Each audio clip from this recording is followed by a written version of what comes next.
Être un archer au Moyen Âge n'était pas seulement physiquement extrêmement épuisant, c'était aussi mentalement éprouvant. Il ne s'agissait pas simplement de tirer des flèches, il s'agissait de survivre à un métier qui exigeait tout de toi et te rendait à peine quelque chose en retour. La véritable question n'est pas « était-ce difficile ?» mais « pourrais-tu tenir le coup ?» Devenir archer n'était pas un choix libre. Pour de nombreux garçons, c'était simplement leur chemin tracé, déterminé avant même qu'ils ne sachent correctement marcher. Les rois anglais ne faisaient pas du tir à l'arc un passe-temps, mais une obligation. Ils promulguaient des lois obligeant tous les hommes aptes âgés de 7 à 60 ans à s'entraîner au tir à l'arc tous les dimanches après la messe. Aucune excuse valable. Ceux qui sautaient l'entraînement risquaient des amendes ou même la honte publique. Imagine, tu as 10 ans et on te met un arc entre les mains, qui t'arrive presque jusqu'au front. On te dit alors, tant, pas une fois, pas deux fois, mais des centaines de fois, jusqu'à ce que tes petites mains éclatent, fassent des ampoules, saignent. Et les adultes? Cela ne les préoccupe pas du tout. Larmes, plaintes, douleurs, tout est égal. Leur logique était simple et cruelle. Si tu ne peux pas tendre l'arc, tu es inutile sur le champ de bataille. Encore une fois, cet ordre devenait ton compagnon quotidien, même lorsque tes épaules brûlaient et que tes doigts étaient ouverts et douloureux, même si on te donnait au début un arc d'entraînement plus petit. Au plus tard, à 12 ou 13 ans, il n'y avait plus de complaisance. On attendait alors que tu utilises la vraie arme, un arc long qui nécessitait une force de traction qui dépasserait même celle de nombreux athlètes d'aujourd'hui. Le but n'était pas simplement d'atteindre le 1000, il s'agissait de développer une incroyable force dans le haut du corps. L'arc nécessitait une traction de plus de 100 livres, et ce, douzaines de fois par jour. Alors que les autres enfants jouaient, les futurs archers soulevaient des pierres, tendaient des poids, répétaient le même mouvement des milliers de fois jusqu'à ce que leur corps se transforme visiblement. Et ce n'est pas un mythe. Les archéologues ont examiné les squelettes des archers médiévaux et ont trouvé des colonnes vertébrales déformées, des épaules déformées, des os du bras gauche surdimensionnés et des excroissances osseuses épaisses sur les doigts. Dans certains cas, l'os du bras gauche était 50% plus robuste que celui du droit. Ces hommes étaient littéralement façonnés par leur métier. À 16 ans, les archers expérimentés pouvaient tirer jusqu'à 12 flèches par minute sur des cibles à 180 ou même 200 mètres de distance. Leurs doigts étaient pleins de rainures, leurs cornes si épaisses qu'on pouvait à peine y percer avec une aiguille. Et c'était probablement une bonne chose, car l'aide médicale se résumait souvent à un dicton. Mets un peu de saleté dessus, continuez à pratiquer.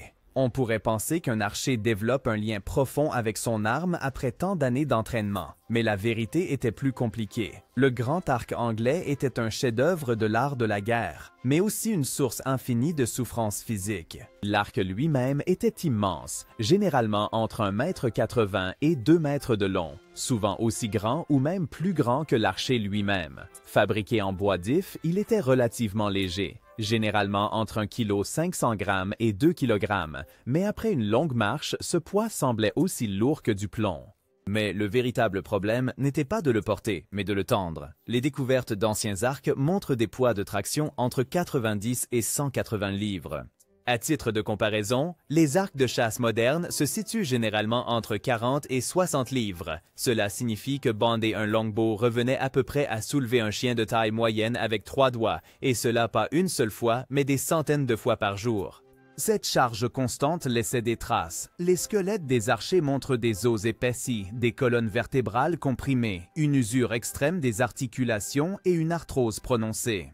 Certains développaient des excroissances osseuses si massives aux doigts qu'ils souffraient probablement de douleurs chroniques chaque jour et continuaient malgré tout à tirer. L'entretien de l'équipement était également une science en soi. La corde de l'arc était généralement faite de chanvre ou de lin. Elle devait être régulièrement cirée et protégée de l'humidité. Des cordes de rechange étaient toujours emportées, souvent enroulées sous le casque, multitâches à la médiévale, et l'arc lui-même, s'il était mal entreposé, par exemple trop humide ou dans une mauvaise tension, il se déformait ou devenait inutilisable.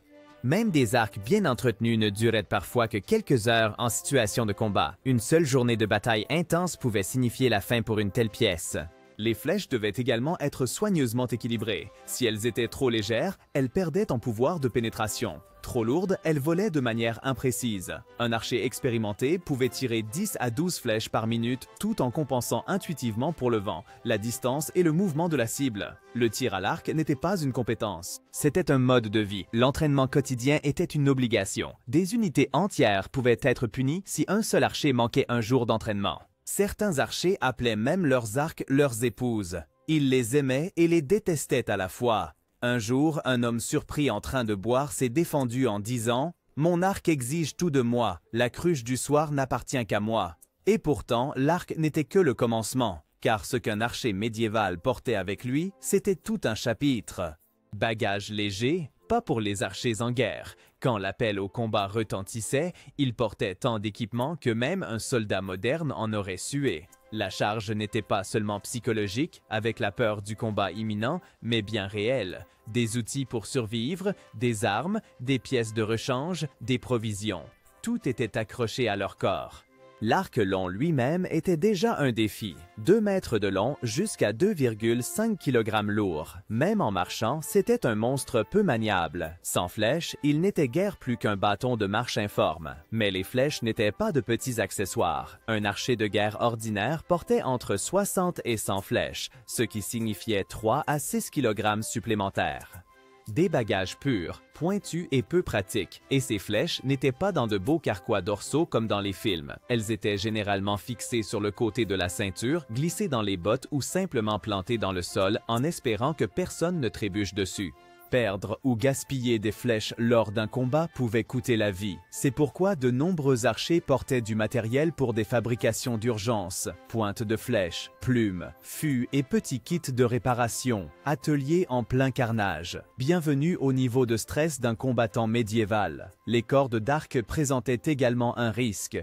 La pluie faisait gonfler les cordes en chanvre et les rendait inutilisables. C'est pourquoi chaque archer avait au moins 3 cordes de rechange, enveloppées dans un tissu ciré. Certains les portaient dans de petits sacs, d'autres dans leur casque, et certains les auraient même cachés à des endroits du corps dont il vaut mieux ne pas parler. Quand ta vie dépendait d'une corde sèche, l'étiquette devenait secondaire. Et puis l'armure. La plupart portaient des vestes matelassées et épaisses, pesant 5 à 7 kg.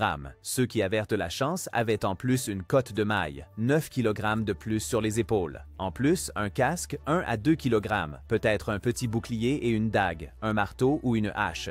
Plan A était de percer, plan B de broyer. En plus, il y avait de la nourriture, de l'eau, un manteau, un briquet, des bottes de rechange. Rapidement, tout cela s'additionnait à un poids total de 30 à 40 kg. Pas étonnant que beaucoup se considéraient comme mi-homme, mi-bête de somme et qu'on disait qu'un archer sans mal de dos était soit mort, soit un menteur. Après des jours sur un terrain difficile avec ce poids, tirer devenait presque une pause. Mais il n'y avait pas de répit. Même le corps le plus robuste devait continuer. Le véritable combat ne commençait pas sur le champ, mais sur le chemin pour y arriver. Les batailles n'étaient pas des événements planifiés commençant à 10 heures. Elles étaient le but d'une marche meurtrière qui commençait souvent avant l'aube, sans café, sans petit déjeuner, au mieux avec de l'eau froide et du pain sec. Les feux ouverts étaient souvent interdits en territoire ennemi. Trop dangereux, trop voyant. Cela signifiait le petit déjeuner était aussi froid que l'humeur, et puis la marche quotidienne commençait. 20, parfois 30 km, jour après jour, avec 30 à 40 kg de bagages sur le dos. C'était comme un marathon quotidien, avec de mauvaises chaussures, à travers la boue, par un temps qui ressemblait à une insulte personnelle. Des routes bien entretenues, un luxe. Le plus souvent, il n'y avait que des sentiers boueux, des champs, des forêts ou des chemins de chèvres rocailleux, apparemment faits pour casser des chevilles. Les cartes étaient imprécises et les guides pas toujours fiables. Un chroniqueur français a décrit les archers anglais comme un fléau de sauterelles, dont les pieds étaient si durs que même les pierres cédaient. Pas de louanges. Plutôt un commentaire furieux sur la dévastation et la misère. La situation des chaussures était désastreuse. Quelques bottes de cuir simple, fines sans semelle, naturellement pas imperméables. Lorsqu'elles étaient usées, on utilisait ce qu'on pouvait trouver, des chiffons, des morceaux de tissu, du cuir de camarades tombés. Certains durcissaient leurs pieds en marchant pieds nus sur du gravier ou en frottant leurs semelles avec du vinaigre et du sel. Cela fonctionnait, mais ce n'était pas agréable. Et le temps? Une véritable catastrophe. En été, le coup de chaleur menaçait. En hiver, on mourait de froid. Pluie, le pire ennemi de l'équipement et du moral. Tout était mouillé, tout devenait lourd. Les tendons s'étiraient, les flèches gonflaient, les arcs perdaient leur tension. Des armées entières s'arrêtaient parfois simplement de marcher car la boue était trop profonde. Continuer aurait signifié se noyer ou suffoquer. On dormait peu. Il n'y avait de tente que pour les officiers ou les nobles. L'archer ordinaire s'enveloppait dans un manteau, se roulait sur le sol et espérait que les insectes choisiraient une autre victime. Protection? Nulle part. Confort? Un rêve? Nourriture? Du pain dur qui devait être trempé pour être mangeable. De la viande séchée, aussi coriace qu'une vieille chaussure. Organiser le ravitaillement signifiait généralement simplement prendre ce qu'on pouvait trouver, piller, échanger, chasser ou mourir de faim. Et quand ils arrivaient enfin, épuisés, émaciés, à moitié gelés, ils étaient plus dangereux que jamais, car qui avait survécu à tout cela n'était pas mentalement brisable. La bataille pouvait être brutale, mais le chemin pour y arriver était souvent pire. Ces hommes étaient plus que des tireurs. Ils étaient des machines de siège humaines, l'artillerie vivante du Moyen Âge. Ils se tenaient épaule contre épaule en longue rangée, mais rien n'était laissé au hasard. Chaque pas, chaque position, chaque cible était calculée. Les généraux planifiaient le champ de bataille comme un immense jeu d'échecs. Un terrain élevé signifiait une plus grande portée. Des forêts derrière protégeaient de la cavalerie. Le soleil dans le visage de l'ennemi. Avantage gratuit. Et la formation était légèrement courbée. Pas en ligne pour que les flèches frappent sous différents angles et rendent toute fuite impossible. Cette disposition apparemment simple avait un effet mortel. Un seul archer pouvait tirer jusqu'à 12 flèches par minute. 100 archers signifiait plus de 1000 flèches par minute. Dans certaines batailles célèbres, jusqu'à 6000 archers anglais combattaient en même temps. Cela représentait plus de 60 000 flèches par minute qui pleuvaient sur l'ennemi. Pas un combat, une tempête, une grêle de bois, de fer et de mort. Mais ce n'était pas un tir au hasard. Contre les fantassins, les archers tiraient en salves successives. Les ennemis devaient continuer à avancer tout en étant transpercés. Les flèches les transformaient en coussins d'aiguilles ambulants. Quand des troupes montées attaquaient, les archers enfonçaient des pieux pointus dans le sol, appelés barrières anti-chars, pour stopper les chevaux. Ensuite, ils visaient leurs flèches sur les cavaliers et les animaux à la fois. Un cheval blessé signifiait un cavalier qui tombait, et un cavalier qui tombait signifiait une cible facile. Ces flèches n'étaient pas seulement nombreuses, elles étaient absolument mortelles. Une flèche de guerre d'un arc long atteignait une vitesse d'environ 160 pieds par seconde et pouvait pénétrer de 4 pouces dans du bois de chêne. Une cotte de maille ne pouvait guère arrêter cela, et même les meilleures armures de plate avaient des points faibles qui pouvaient être visés. Les aisselles, la visière, les articulations. La communication sur le champ de bataille était également très développée. Crier n'apportait rien avec tout ce bruit. Alors, les archers utilisaient des drapeaux, des cors et des tambours. Pas une fanfare, mais un métronome mortel. Même le temps et le terrain étaient traités comme des variables mathématiques. Vent latéral, adapter la formation. Pluie, changer l'angle. Espace restreint, pousser l'ennemi jusqu'à ce qu'il se bloque lui-même. Ainsi, les archers ont fondamentalement changé la manière de mener les guerres au Moyen Âge. Ils transformaient la distance tactique en massacre. Ceux qui leur faisaient face avaient souvent deux options, mourir ou souhaiter mourir. Mais aussi efficace que fut le système, un jour il ne suffisait plus, car une fois que l'ennemi s'approchait suffisamment, la dernière flèche marquait le début du cauchemar. Si l'adversaire réussissait à combler la distance ou si les flèches venaient à manquer, le combattant à distance devenait un combattant rapproché désespéré. Pas de ligne de ravitaillement, pas d'hélicoptère, pas de communication radio.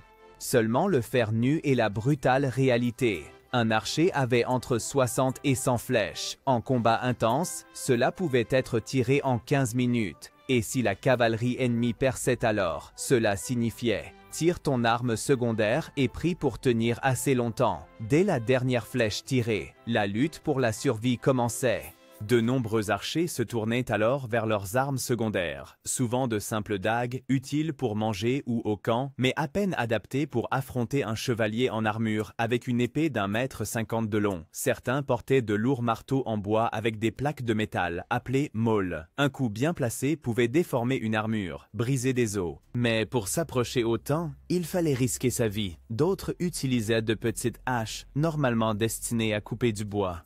Ces armes pouvaient déchirer des boucliers ou s'enfoncer dans les fentes des armures. Certains archers désespérés utilisaient même leur arc comme arme, comme un bâton improvisé. Certains renforçaient les extrémités avec des embouts en métal. Des images de l'époque montrent des archers qui essayaient de renverser des chevaliers avec leurs arcs ou de parer des coups d'épée. Mais la plupart du temps, c'était en vain. La différence entre un combattant corps à corps entraîné et blindé et un archer épuisé était brutale. Les chevaliers avaient appris dès l'enfance à manier épée, lance et cor. Ils portaient 25 à 30 kg d'armure, guidés par des décennies d'expérience et équipés d'excellentes armes. Face à eux se tenait l'archer dans un pourpoint matelassé avec un outil comme arme de fortune, sans formation au combat rapproché.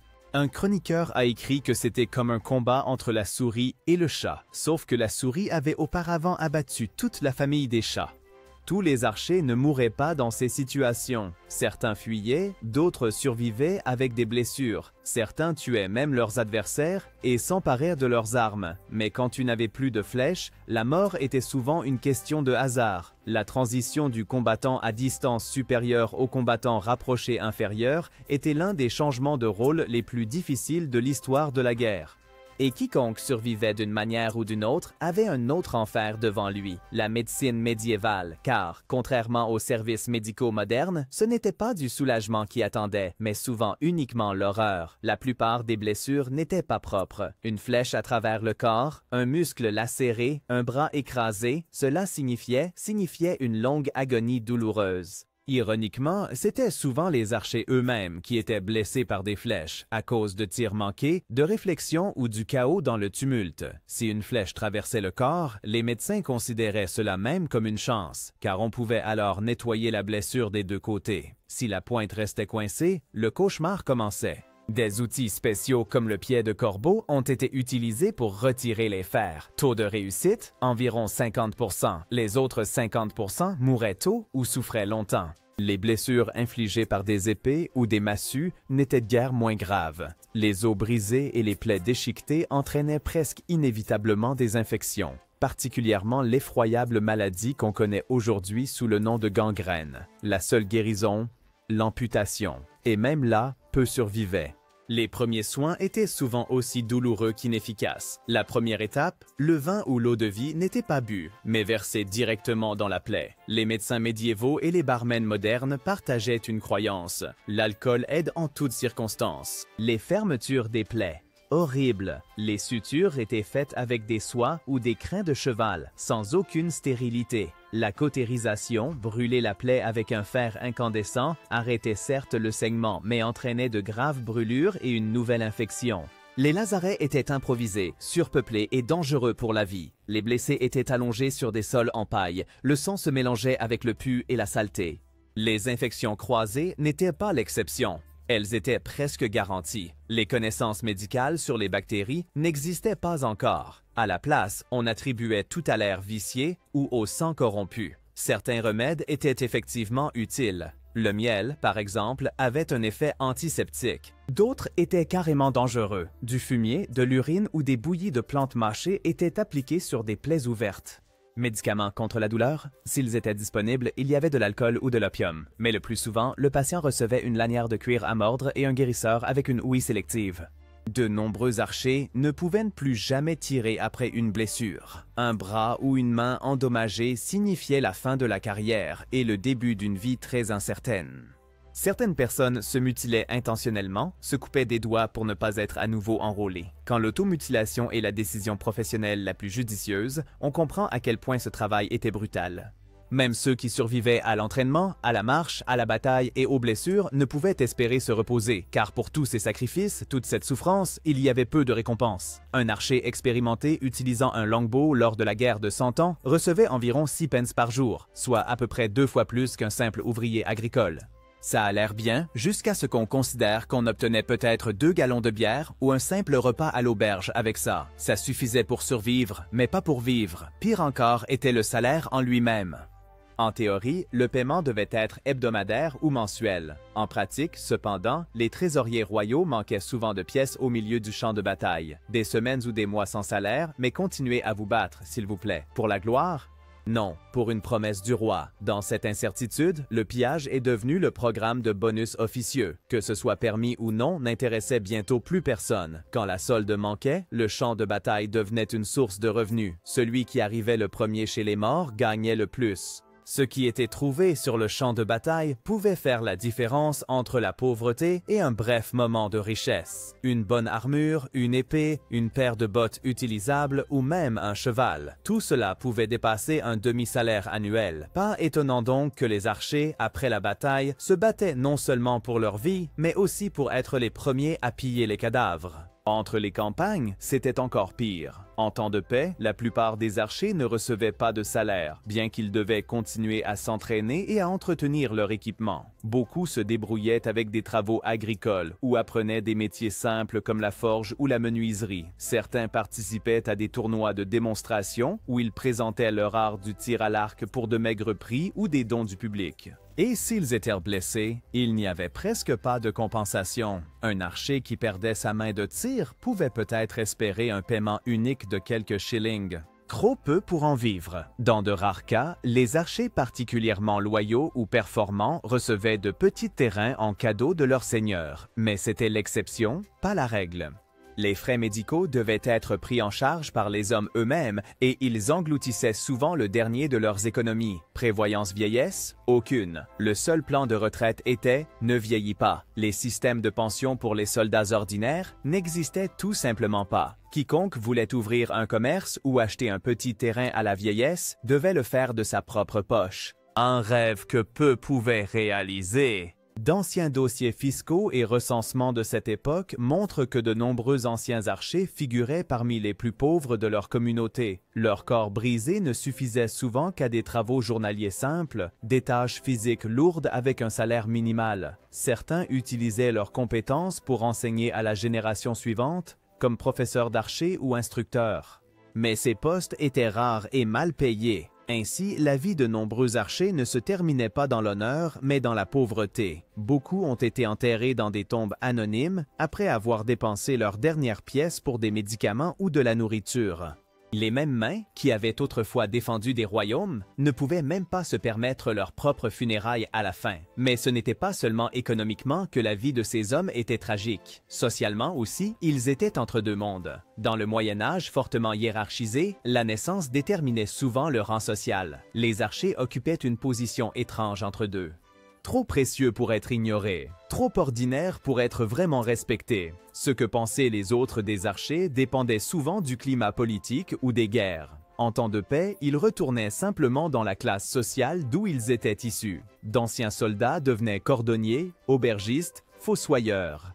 Un jour, ils avaient tué des douzaines d'hommes à distance. Le lendemain, ils servaient de la bière à quelqu'un qui n'avait jamais quitté son village. Leur service militaire ne leur apportait aucun statut, aucune médaille, aucun titre honorifique, aucun droit aux allocations dans la vie civile. La noblesse les traitait avec un mélange de mépris et de respect pragmatique. Les chroniques des nobles décrivaient souvent les archers comme grossiers, balourds, incultes. Pourtant, les mêmes textes admettaient qu'on n'aurait remporté aucune bataille sans ces hommes. Un célèbre noble français se plaignait un jour que le grand arc soit une arme injuste, car il permettait à la populace de tuer des hommes nobles à une distance sécuritaire. Peut-être le compliment le plus honnête jamais fait à un archer. Même le peuple simple était divisé. Les archers qui revenaient étaient souvent regardés avec méfiance. On savait qu'ils avaient pillé, tué, violé et qu'ils rapportaient parfois leur brutalité chez eux. Certaines villes adoptèrent même des règlements spéciaux pour éviter les problèmes avec les archers de retour. L'Église compliqua encore les choses. Officiellement, elle condamnait l'utilisation des armes à distance contre les chrétiens. Plusieurs papes se sont exprimés contre les arbalètes et les arcs longs. Pour de nombreux archers, cela signifiait loué par le roi, maudit par le clergé. Certains ont essayé de s'acquitter par des dons généreux à l'Église. D'autres espéraient simplement qu'ils impressionneraient par leur précision à la porte du ciel. Même chez les femmes, l'image était contradictoire. Pendant la guerre, les archers étaient considérés comme de bons pourvoyeurs. Ils gagnaient plus que les paysans, mais leur taux de mortalité élevé et leur absence constante les rendaient des partenaires peu fiables. Dans certains villages qui fournissaient de nombreux archers, le taux de veuvage était remarquablement élevé. L'expression « jusqu'à ce que la mort vous sépare » y prenait une toute nouvelle acuité. Pour les enfants, les archers étaient souvent des héros et en même temps un avertissement. Les garçons les admiraient mais craignaient la possibilité d'être eux-mêmes choisis. Quand des recruteurs venaient au village, les mères cachaient leurs fils les plus forts, tandis que les pères les présentaient avec hésitation, sachant que la survie dépendait parfois de la possession d'une compétence. En fin de compte, les archers vivaient dans un entre-deux, très estimés en temps de guerre, tolérés en temps de paix, mais jamais vraiment partie intégrante de la société. Ils maîtrisaient une arme qui déformait leur corps. Ils faisaient face à des dangers devant lesquels les soldats modernes frémiraient, et ils le faisaient pour un salaire qui suffisait à peine à vivre. Alors, crois-tu que tu aurais eu ce qu'il fallait pour être un archer médiéval? Si oui, félicitations, tu es alors plus dur que la plupart des chevaliers qui ont jamais porté une armure brillante.